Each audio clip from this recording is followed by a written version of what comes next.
It's another exciting episode of It's a Wrap. And every time you see us, you must know that we're bringing you some of the most talented talent that we have in terms of actors, storytellers in our country and abroad.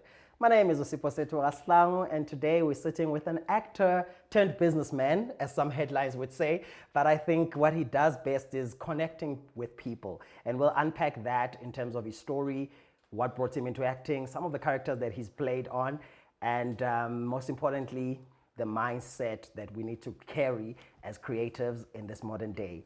Who am I talking about? I'm talking about none other than abanye bathi Tibos, but kahle it's Cornet Mamabolo. Greetings, sir. Greetings, my brother. How are you? Good, bro. It's so fascinating that everywhere you go, Tibos is always going to follow you around, right? Yeah, I thought at some point He'll die down. it will, Yeah. Anyway. It makes sense now why those other legendary Bokarabo. Libo Arch. are still being called that. Yeah. No, man, thank you for coming through. Thank you for gracing our show. It's a show for actors, by actors, wanting to celebrate the industry, the work that you have done. And I think that when we're speaking about the work you've done, sometimes we always want to pause after, like when we are in the 60s, like, yeah, I've been a legend, I've done my work. But I feel like every now and then we need to look back and see that we've contributed. We've contributed to the building and the sowing of what we call the industry of South Africa.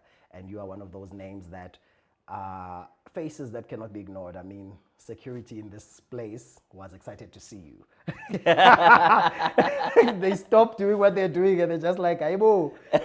So that on its own is a testament to the brand that you've built and the work that you've contributed towards our industry. So thank you. No, thanks for that, brother. Yeah. I really appreciate it. Yeah. If there was a big billboard, got N1 somewhere with your face on it and a phrase that captured the essence of who you are, what would it read? Obsession with giving. Obsession with giving. I love that. Why so? It's an important thing to do as any person that, if you ever feel it gives a lot of growth to an individual. It's nice, beautiful seeing other people growing as a result of your initiatives. All of us are where we are because somebody was willing to just give one or two things, be it wisdom, be it material stuff, be it somebody that you've never met or will never meet who opened the door for you because I've seen some qualities about you that, says, this specific individual, if he was to be given an opportunity, he would turn into something great. So there's just a need for us. And because also, we're from hard backgrounds. So being nice to others and yeah. But you're speaking about hard backgrounds, and sometimes the success or the perceived success makes people think that that's all to our story. Like when people see you, they see the work you've done, and they don't even consider the background. But it is that background that has contributed in some shape or form to bringing you here. So let's take a little bit of a break into the background journey. What about the hardness of the background makes you want to make a difference? The type of community that I come from, the type of people that I engaged with, how you see other people progress, using their own struggles as a direct reference of inspiration.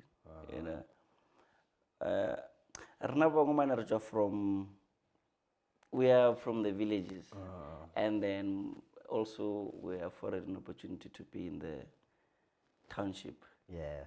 So you've got both of these worlds now. In terms of hardships, when you're talking about arts, you know what it is in the village and you know what it is in the township, but also because you've been given an opportunity to also practice that in the commercial space, you also know what it is in the commercial space. So you can't take for granted anything that happens, in between these processes. And I mean that I know this is funny, but there was a point where at my peak, I don't know if I'm still there, but there was a time where at my peak, it didn't make sense for me as a classified celebrity to be collecting this X amount of money per gigs. Yeah. And it's meant for empowerment in that specific region. And then because the background that you're coming from, or you wish even if they give you an opening act, or they give you opening act as a poet or as a dancer, or some sketch of some sort that you can do there. So those hardships for me, they are the ones that keeps me moving. The hardest one is just being suppressed, to not be given an opportunity to tell your own stories in the commercial space. Yeah.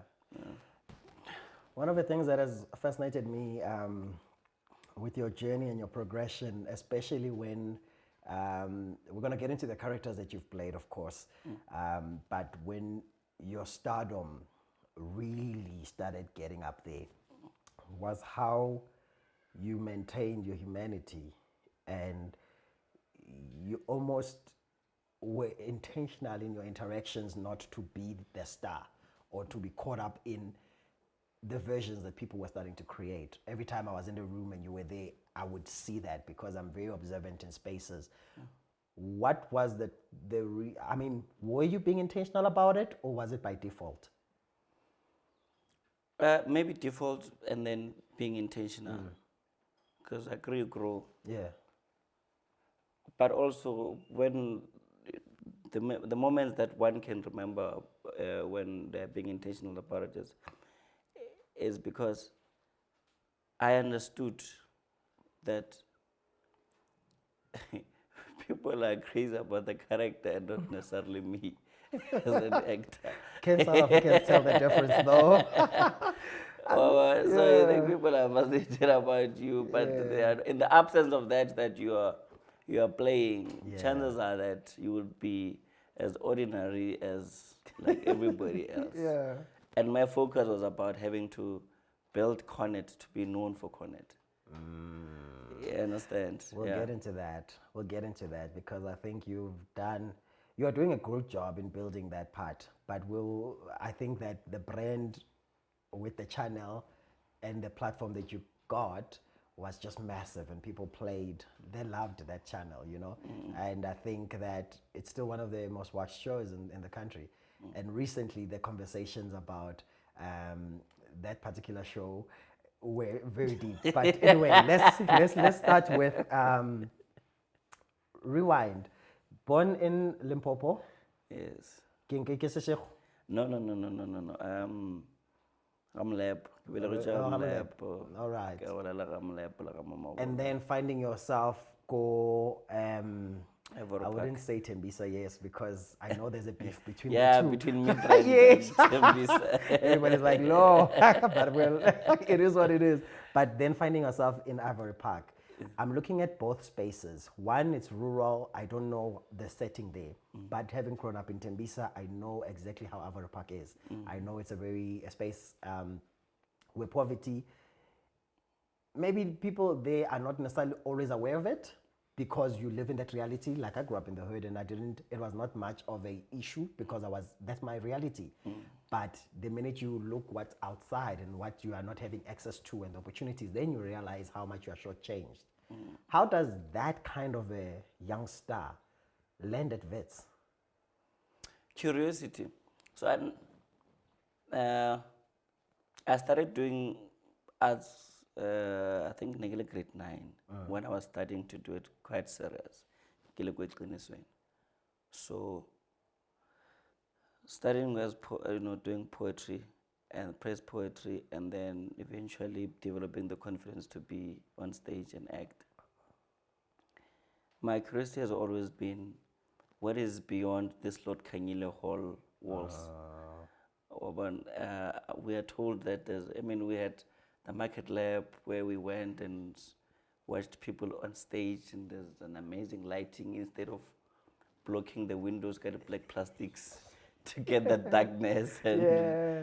you know, backstage you didn't have to look away Yeah. from the audience. There was an actual, actual backstage. So when one was exposed to that type, when we went to see shows at the lab, being at the State Theatre, seeing the commercial space, really, one was like, hey, no. I need to understand this. I need to understand performance from that perspective. Yeah. And I think that's what led one to now, you know, having decided to go and pursue this performing arts. Yeah. And I mean, when people think about varsities, it's a luxury to go study arts as a black child. Yeah. We think about It's a careers lie. that's gonna put bread on the table. Not this thing, ya oro tlokitima, o fitla vetsi, ha ona le tafula, We are all mole. stars there. And there are no chairs. There's no, No, you're at no. school, but you're walking around barefoot. Yeah. You know, what was the first, maybe what shocked you or surprised you about institutions of higher learning when you first got there? The culture. Yeah. The culture was a shock for me. Belonging, issues of language. I've always felt off-place whenever I was at varsity, because people were twanging. Rena's English Rena was a problem. You know, people Yeah. related with lecturers, and Rena, people would call lecturers kababitswabo. You know, Rena we come from say what places, you know. So the culture shock was the real thing, but also the freedom. But also the excitement as well, you know, when you got into the actual theater space where you're starting to understand actually this that you're doing in a community level, and now having a bit of an understanding of how the entire value chain works like. So those are some of the things that, you know, that were like a wow, you know, for me. But the culture was a problem. I always felt off place, take a look of it. And how did you navigate that, being off place, yet coming, because varsity can be intimidating. People know lecturers, they speak certain ways, but you had a certain confidence that comes with, because I know this with Meg Thomas, for example, because you've been in the arts and you've been in the trenches and you've been part of a community work, there is also a level of competence or confidence that comes with the fact that, but staging. No, I'm Colonese. Yeah, that thing but like English, but you know, we had these things called what do you call those? Not improv classes, open classes. yeah, open right? classes, yeah. And the type of feedback that I will always get was on my accent. Yeah. You know how so. I say, hey, you've pulled this emotion so right, but it's a problem when you start talking because now we just lose you. Then you try focus on the language and then the performance struggles. So the drivers, yes, you're right, the confidence was there. I knew what I was there for. I needed to be the best that I can. Because also the institution itself was not in my favor when it comes to knowing that you will study from beginning up until end without any interruption. So when I dropped out the first time, I knew, yes, whenever I get an opportunity to go back, I need to make sure that I kill. And I did that, I went back. So that I was intentional about what I want to get out of that space. Be it it's a network of people that I can work with potentially in the future, be it being exposed to radio through Voice of Words, be it being exposed to, you know, backstage work, be it being exposed as a performer. I was quite intentional about everything that I'm doing because I knew there's no financial support that I will get, that I'm getting. So whatever I have there, I must make sure that I milk it. I remember you got award for movement. Yeah, performing and movement. Yes, yeah, performing and movement. I mean, when we got to VETS, we still called it dance. Right? but it's performing. But it's, you know, movement. it's movement Yeah. and it's storytelling using the body. And by the time you were to drop out, it was not too long. It was a year later when you had this big moment of being one of the best and you're recognized as one of the potential students, right? Yes, yes. It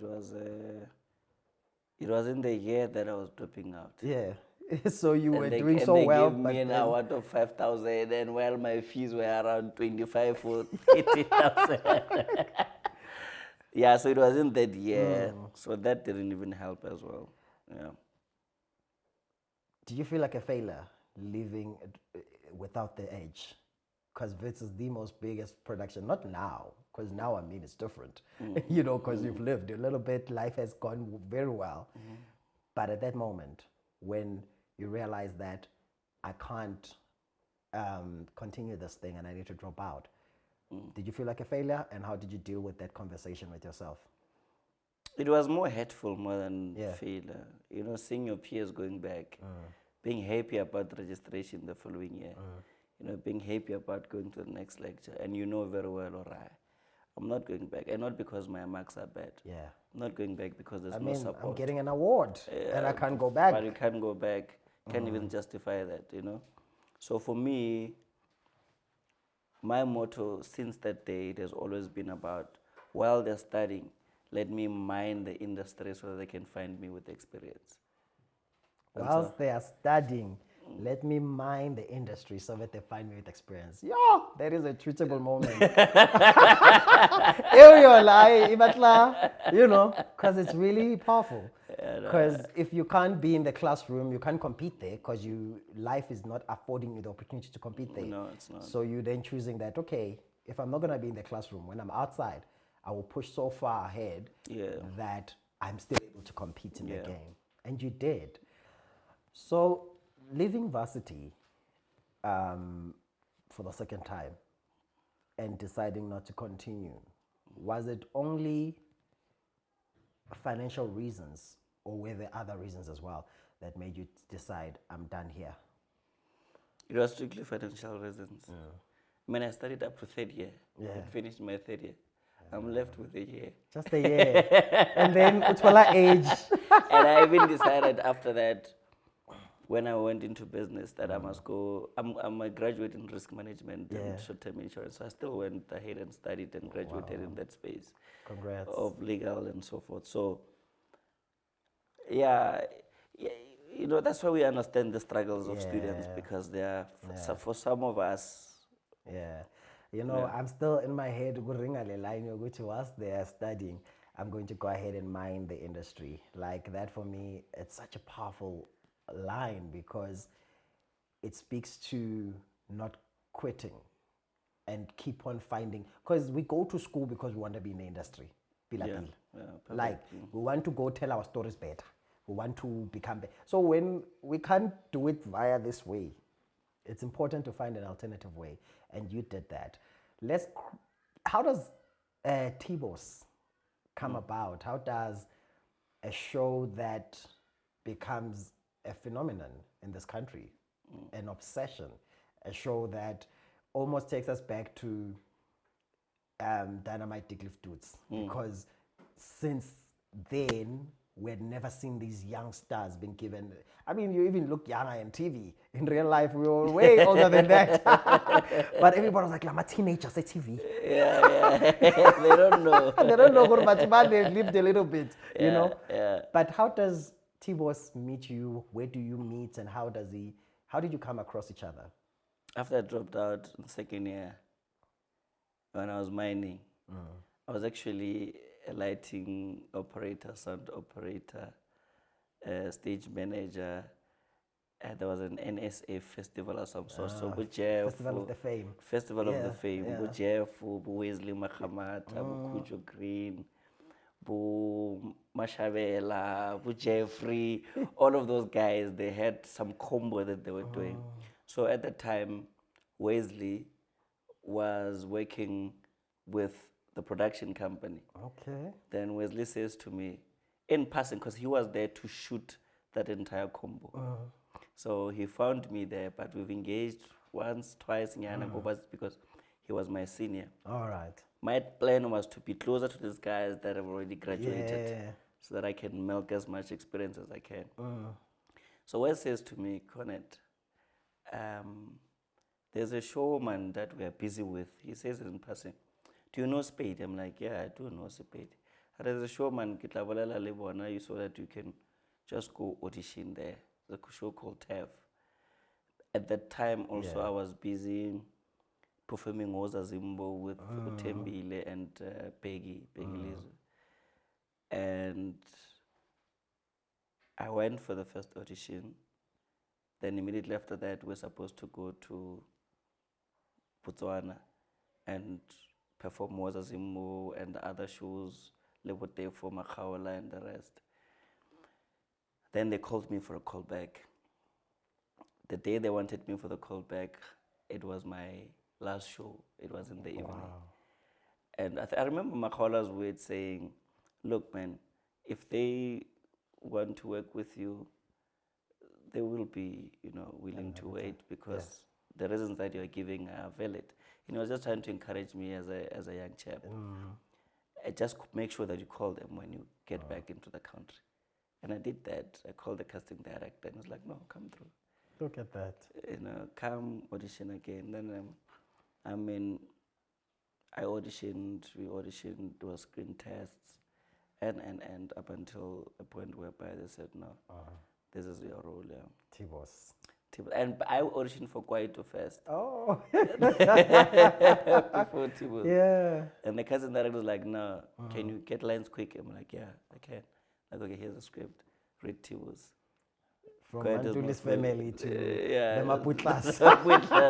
And I read T-Boss and then I got them. I mean, when it started off, it was a drama series, right? It was playing like once or so in a week. Yeah, once a week, 13 parts. And then it ended, but then people really loved it. And then it came and it just has stayed the course, Yeah. What did T-Boss give you or give to Cornet that will forever live with Cornet? Yeah, what did T-Boss give Cornet? Characters in their nature, they revive your spirit. They do. As an actor, as an individual. And through a portrayal of different stories, you grow, bringing moments or fantasies of writers and producers to life. It activates you in some type of way, more especially if you don't have any direct experience. So with T-Boss, it's the family structure for me, because I've had that before. I could have it in my personal. And T-Boss has actually, on a lighter note, has filled that void of not being a graduate at West. He graduated. I graduated. I love it for him. He graduated. He was employed. He's got his baby mama. He's got an entire experience of life. But the thing about that character that makes it such an outstanding one for you, and what makes such characters you can't outgrow them, is because people feel like we saw you at school and then we saw you become a father. Yeah. And we saw you get married. So you can't tell us we don't know Been you. in the living room with them. Yeah, the whole day, every time. We saw you go through your struggles. We saw your friendships. We invested in those friendships. We became friends with your friends. Exactly. Yeah. So how do you then own you when the public feels like they own you so much? How do you find a balance? Because I think, or is there even a need for finding a balance between the two? There is. When we were, one of the things that I can't remember if this was, I don't think it was in the performing arts lectures. Maybe, I think it was in the DFL, Drama for Life, Warren Naby's processes where they would teach you, de-rolling. Yes, and it was definitely DFL. It was DFL, no? Yeah. There's a need for that. Yeah. Because then you are able to be truthful to every moment. When there there's audience that comes to you because they are coming to Cornet. And don't be mistaken for them coming to you because they are starstruck Katibus. And there's some people that generally come because they can't draw the line between an actor and a character. So people come for different reasons. Some people come because they're just inspired. Now, if you can't draw the balance, you're messed up. Yeah. You would be invited to a gig to do an appearance or to MC or to be part of the panel, and you get there as Tibus. And because you're getting there as Tibus, you become blocked to see opportunities that you can draw as Cornet.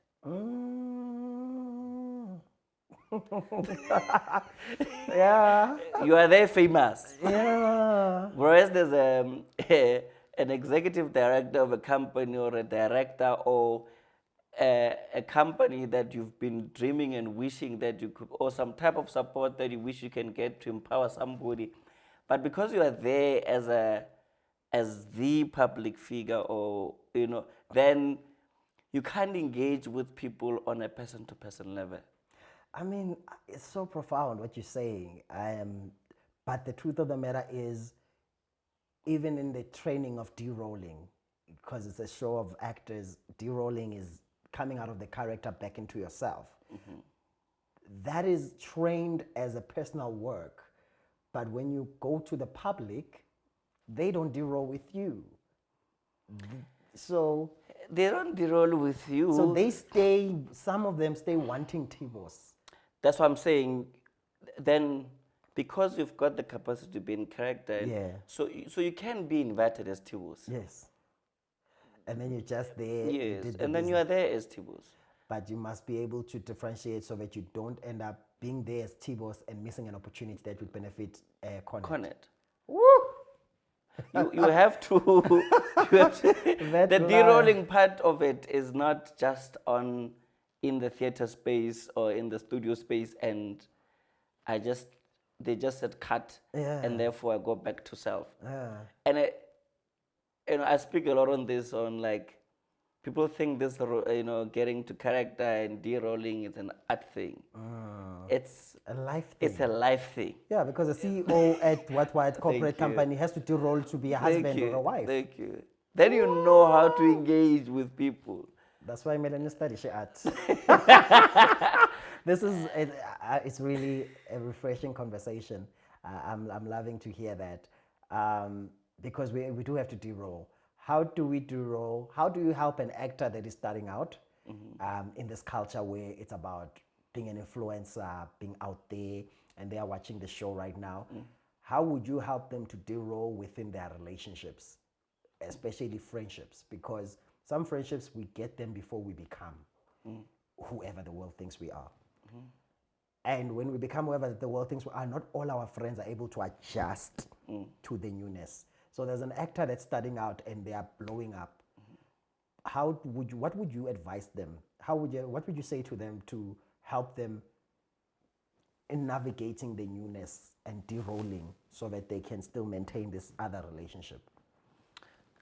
I had this conversation with my business partner this other day, and it's painful how artists lose themselves as a result of the characters that they play. A character of being an influencer, a character of being an actor in the show, a character of being a musician, a character of being whatever. Because it's all a role at the end of the day that you assume. True. And how we let those characters drive our day-to-day relations with the people that are dear to our hearts. Those relations that are there as just a result of God wanted them to be there, right? That it's you and mother, you and friend, you and then you see them getting an experience of what fame is, or what relevance is, or what big is, or what important feels like, what money feels like, And because they don't know that that taste can either be long or short, right? But they focus on the long, that it will be long. I'm hit now. Later now, when we got Yeah. in, when we got advices, it was a decision to say, Yeah. I know it's temporary, and you live on the fact that that you are feeling and getting there, it's temporary. You need to build a foundation that will sustain you.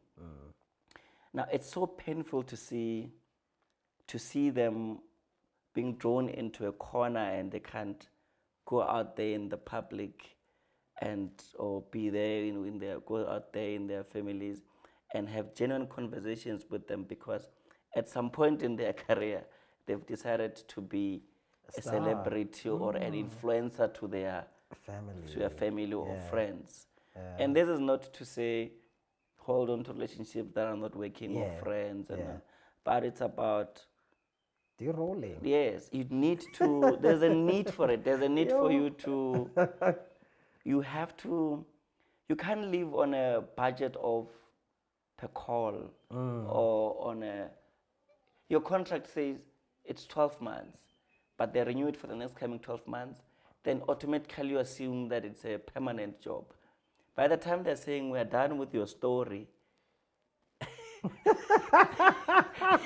you feel like you're being betrayed by the Yes. producer or, Yeah. or whoever that, Yeah. and then it kills your ego, it kills your creativeness, it kills your ability to be innovative, it kills you being out there to create new relationships with other people.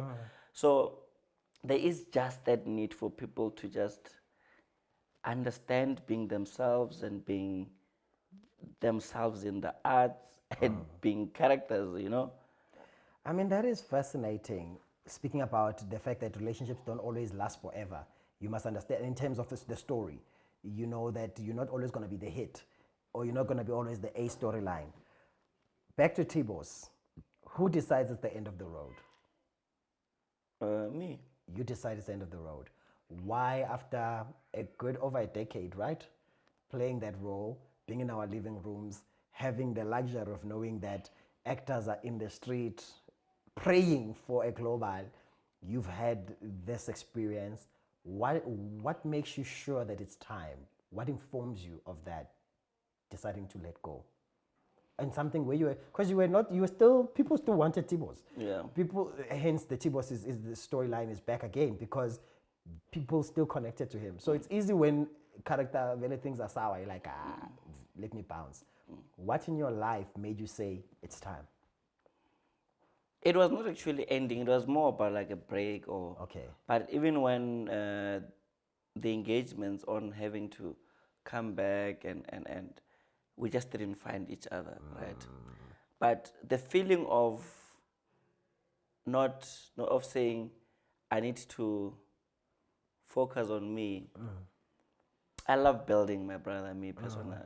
Building is it's one of my, to blow my own horn, but too much. Building, you know, I can build from. So it was so beautiful when I'm witnessing something that I've built starting to take form. And I'm in a financial sector in the insurance industry, and you're dealing with people's funds, you know, and I've started to become a key individual, meaning you are overseeing the operations of the business from money collected up until the compliance level. Now, I can't now have some divided attention when it comes to that.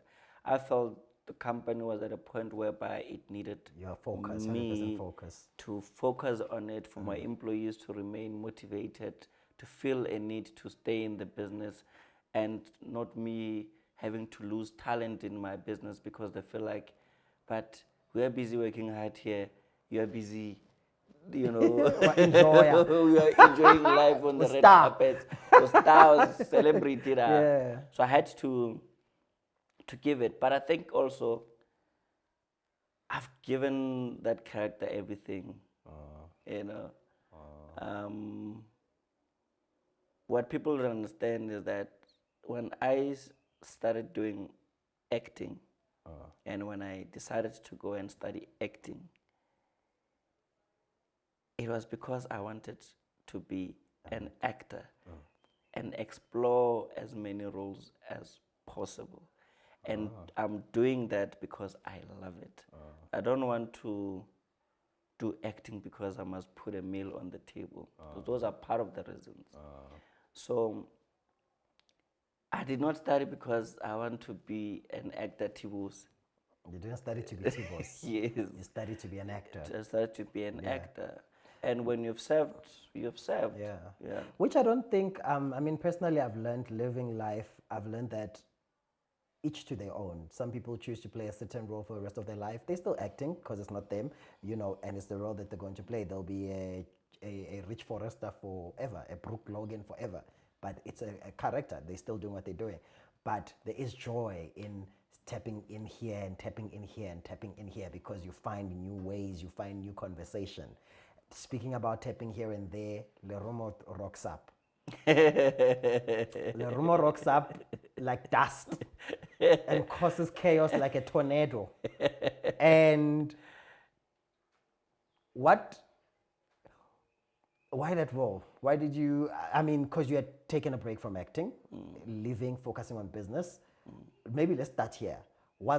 Did that break then make you remember, like, you know, when you feel like, hey, I can't live with my without my juice. No. It's this thing is really demonic. You know, this thing of arts is a problem, I'm telling you. Yeah. I had so many episodes where I felt lonely. You know when you miss set? Yeah. You know when you miss playing and reading scripts? Just being that child on set.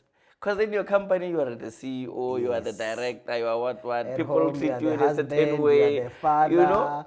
There, I'm a problem child. There, I'm an artist. There, you know, I'm a child there. So, it came at the right time where, and I read the character Bible, and after reading that character Bible, I'm like, oh, Mudim. It felt like a good way to come back to the mainstream, you know, for us, because we've seen T-Boss be frustrated, we've seen T-Boss do this and that, and you will always have that element of South Africa owns you as a T-Boss. So Lerumo was necessary to I needed that. awaken people. No, I and maybe needed that. even you to tap into a darker side. No, I needed that. Because he's good but dark. No, I loved that. Especially when the river gave me a character. The river gave me a beautiful role, and the directors I had on set as well. Oof. How was it being on that show? Because I mean, you did a great show, which is very massive in this country, Skim Sam.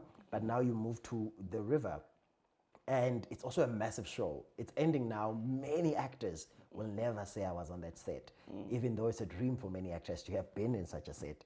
And you don't just get to be in such a set, but you get to play a character that makes everybody go, mwah. Yeah. Yeah. How was that experience? It was beautiful. It made me feel the same way when I was getting T-Boss the first time, which I lost as I'm playing T-Boss over, where you get the script and you're like, let me break down my story beats in the scene.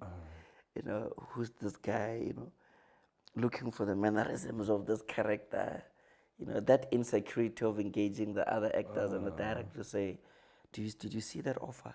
Is it fine? Is it working? Is it taking away, you know, from this moment? So, and also having to be in a new set, loving people, well-trained actors and actresses.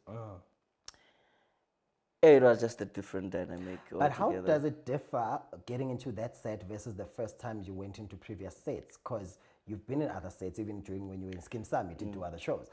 But when you walk into the river, you're not walking in as Cornet, who was walking into Skim Sam the first time. You are Cornet. We know you now. How does it differ walking in on sets? Yeah, look, people are able to acknowledge you. my biggest prayer when I went on set was for guys there to not give me the treatment of Cornet the Tibos or Cornet the established actor type of vibe. Because I wanted the directors to be honest with me.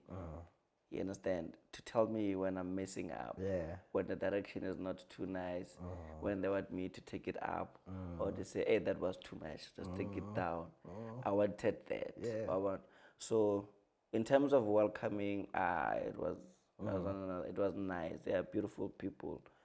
And in terms of the craft itself, I enjoy it. Experience helps, man. Yeah. Yeah. I mean, you're not experience nervous helps, about how to read lines, what to expect, where your beats are, where's your movement on stage. So now you've got enough time to play around on other things because you're not focusing. I mean, a first-time actor, when you get on set, you're like, am I going to fumble my line? Yeah, Or where's am the I gonna camera? yeah, where's the camera? Do I look at it? And sometimes you get there and the actors are not also as Giving. welcoming. Yeah, Yeah, they're like, not as giving, yeah. who's this? Kind of vibe. Yeah. So entering, I also want to know what it's like to enter a set as a business person. You're a businessman. Happen no enter set as a CEO. It's different from, Boma Lambane, who are just like, yo, thank God I woke up this morning. Does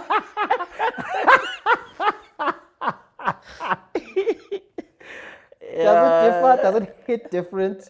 It feels different. Yeah. I don't know if it looks, Yeah. but it feels different. Yeah. So I said to myself, I'm going to be in the show because I love the story. I'm going to be in the show, or I'm going to be in the show because of the money. And I'm going to be in the show, or because I'm going to be in the show for both the story and the money because they're just balanced. Yeah. Right? Sometimes the other dominates the other. Yeah. And the last one, I will be in the show because I'm just empowering the next person. Because there's vision, there's commitment, there's discipline. From that, all they need is just an experienced actor to be on that set. Yeah. Now I know when I'm on set what I'm there for. So I'm never affected by the politics of the set. I love that. I mean, this is a show for actors, speaking to actors, and there's a lot of young actors coming into set. So I always keep referring back to speak to the actor because part of the show is to make sure that there's a library or a space where young actors can go to and say, that's what they meant, Izolo, on set. How do we, as you're saying, you know why you're on set. You know not to get involved in the politics. But sometimes, even when your intentions are not to be involved, people put you in the politics. They'll force you to choose a side as you walk in. You choose in the canteen to sit on the left, and you already picked a side because the left is against the right. And you did not know, you just saw an empty chair and you sat. But that puts you in that. How would we advise a younger actor to navigate such spaces? I don't know about them. No? Yeah. When I say I'm not to be involved in the politics of set, or politics on set, it's this petty talks. I'd rather take my laptop and have my corner and focus and pay claims or do something. Or run a business. Love it. But there are politics on sets where you feel that this HOD or this director or this production manager or this one is so disrespectful that I don't. It's difficult for me to just let it pass. Why? Because, and it's not because of business, but it's because of the training background that one comes from. That art is a collaborative thing. It is. Everybody is doing their piece there, and we're all getting this product at the end of the day. Art is a collaborative thing, and I love that. How has that information, that knowledge of art, it being a collaborative thing, knowing when to speak, as you say on set, you would speak, you wouldn't speak, you wouldn't be part of the gossip, but if there's something that you are not for, you will voice it out. How has those lessons and those, teachings crossed over in how you do business now? Because you are still part of a community as a CEO. You've got people that you have to deal with every day. Is there anything that you are bringing from acting that's making you an exceptional business person? Yeah, innovation, Yeah, creativeness is another thing. it's a currency. It's a currency. I wish artists can just get into business, man. Artists have got all the wisdom. They just need to know what this in the arts is translated into business. Like if you take basic principles of theater and you check how theater has evolved over time, ne? You see thinking artists that have developed industry over time. From poor theater, protest, ne?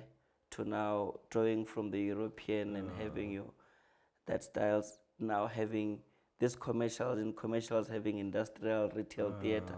All of those, you see artists that are translating artistry into your applied. All of those are pockets of businesses, but they chose to trade within the art space. It's no different from me. Now I am an artist that believes in trading in alternative industries, using my artistry in other spheres of the world. You can call it corporate, whatever, or business. Really, for me, it's an artist in that world. There's an artist in that world, and I mean, this other time we had a session with Bumomo, Bugifta, and the rest, and we were working on the adverts. And we're saying we're not going to go the conventional ways of how funeral policies are going to be sold. We're going to do it the sketch paper way. And you can call it advertising. It is. It is. But to us, so you're translating sketches into advertising because now it's being placed in a different medium. So I'm that artist that believes in how best I can use my artistry in other spaces. So by the time I come back, I'm better positioned. I love that. I love that. I mean, there's so many things that we want to talk. Okay. Speaking about, the business part of it and you using your art in the business space and the business sector, it's rare that I know a lot of actors that are doing a lot of business within the creative sector still, You went a whole other direction into the insurance space where we're all insuring something and we're sure as hell going to die. Someday. I don't love it or not, but you don't know. Suppose you die. Well, some of us are going to live a little longer than others. But we're going to die eventually, either way. Yeah, Whether you live a year or 100. Eventually you have to bow out, right? Yeah. What brings you to that part of the business? And how do you get into that? Because it's so far from what we do as artists, but it isn't as well. It takes you back to that thing of saying, knowing how present you are with certain people. Yeah. Like your presence, are you there as an actor? Are you there as the character? Are you there as a famous person? I met my business partner, Johnny. And just to cut it short, I went to, so he started inviting me to his meetings as a financial advisor or as a sales rep for group schemes. And every time when they say the meeting is adjourned, I'm like, are you done? Or there's another serious meeting that is going to happen. Because my background is just arts and nothing else. Like, no, it's done. After here, then admin will follow, then costing will follow, and then the first, the second, the third, the fifth, up until I said, do you mind if when you forget certain points, because my memory is that of holding lines, remembering, absorbing. Yeah. You get what I'm saying? When you forget something, is it fine if I can move one or two? Like, no, feel free. Before I knew it, then I was in the space. I would attend some meetings, with him alone, then eventually became a financial advisor or a sales rep. How do you and Johnny meet? we met through a friend called Sticks. So Sticks was working at, can I remember this company? But it was a law society of some sort that, no. Sticks met, they met at FPNMC. It's a SETA. It's a SETA. So Sticks was doing labor there, labor law there. So it's like, no man, when I know you like Sbu, and I saw this guy from Limpopo, also with Sbu in the picture, something like that. Then we met in Melville. Then no, in Greens, in not in Braamfontein. Then it was that informal, but we managed to click from the word go. What he appreciated was like, man, umjita man, you know. And I got no umjita. Then we both sold businesses. He sold his own portfolio of business, and Sikoko, which was the administrator broker at that time. I sold my business up until we realized that no man, we're working hand to mouth. Let's open. Here's a space in the market. Let's do this. Let's do this. Let's talk about how hard it is, because you came into the space of business as Cornet, who is Tribos. So you've got a following. You know that if you are in a poster, I mean, I remember you almost shut down a theater. Some director decided to put you at the Vity show, which was a wrong decision to do, because there was almost a stampede. In fact, there was a stampede on the day because you and Zola were on the cast. I remember. You know, it's a story for another day. I remember that. But when you are coming into space of business, even with a big name, you're still building from the ground up. And sometimes the name works for you in certain rooms, and in other rooms they're like, actor. Yeah, it's always the case. Yeah. So how did you navigate? Because you have to have had, I want to use a better term than the one in my head. Use that one. That you have had guts. It's better. But you have to have balls to take on such a journey and deal with everything that it comes with, especially when you've been entering rooms and being received with open hearts. Now you are entering spaces and you are being questioned for the very thing that was making the other room receive you. Because I want us to have this conversation, because there are many actors who are going to watch this and say, Lenak Batlauba CEO. But then half the first no they get, or the first thing that goes south, they tap out. Digny is where it is, because you all have continued to push. Yeah, true. But when you start out, it must have not been easy. And how did you navigate those times and that rejection? Now I've tested myself. Like, it takes a lot of testing and trials for you to get to a certain state, and you must embrace those tests. My man, I used to own a club in the Val. My man, I used to run a theater festival with the Joburg Theater. I used to have a domestic cleaning company. I've tested myself, not the industry or anyone else. We've had a production company with Wotsaporwele and Bumu Samudise, written scripts, participated in festivals in the arts. I've tested myself in so many levels. You need to understand that a picture with the CEO or an executive manager of another company does not mean that the deal is locked down. And it's so convincing that you have a meeting with a person in their office and they say, come to my house. Don't worry, everything is fine. Then you're like, actually, me going into their space, into their house, it means that I'm just now cementing this deal. It's now mine. And you go there, you eat lunch, and then you think you've got it. And only to realize that, nah. They wanted Tibos. They wanted Tibos. Yeah. Actually, you as an entrepreneur, you're not yet there. Yeah. You are there as an artist. Yeah.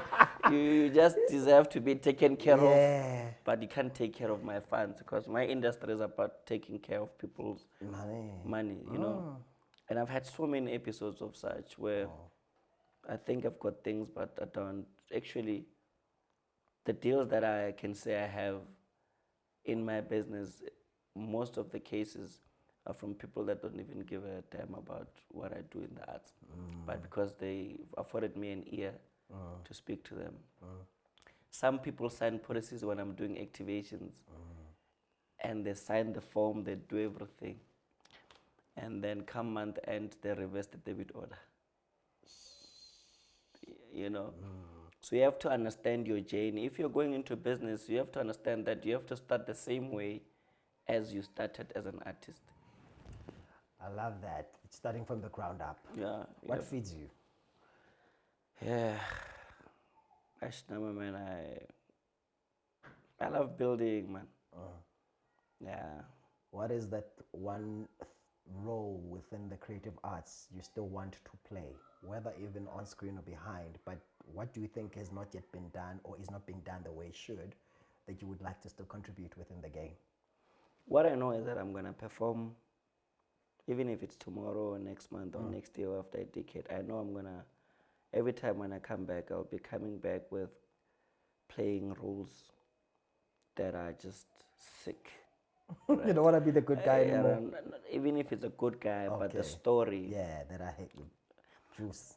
And the other thing is that I know I'm going to come back as a producer, quite strong, and I know I'm going to come back training young people in the space, because it's one of the spaces that I've invested so much energy in currently, understanding the space and trading in that space in the training sector. So those three things for me, I know when I come in back, when I not come back, I have not left the arts. You never have. Whenever I engage with the industry, I'll be engaging it at that level. There's so many things to talk about, so little time. We will probably in the near future or maybe next year sometime in season 2 have you back again to unpack the new roles you would have played. But thank you so much for coming through.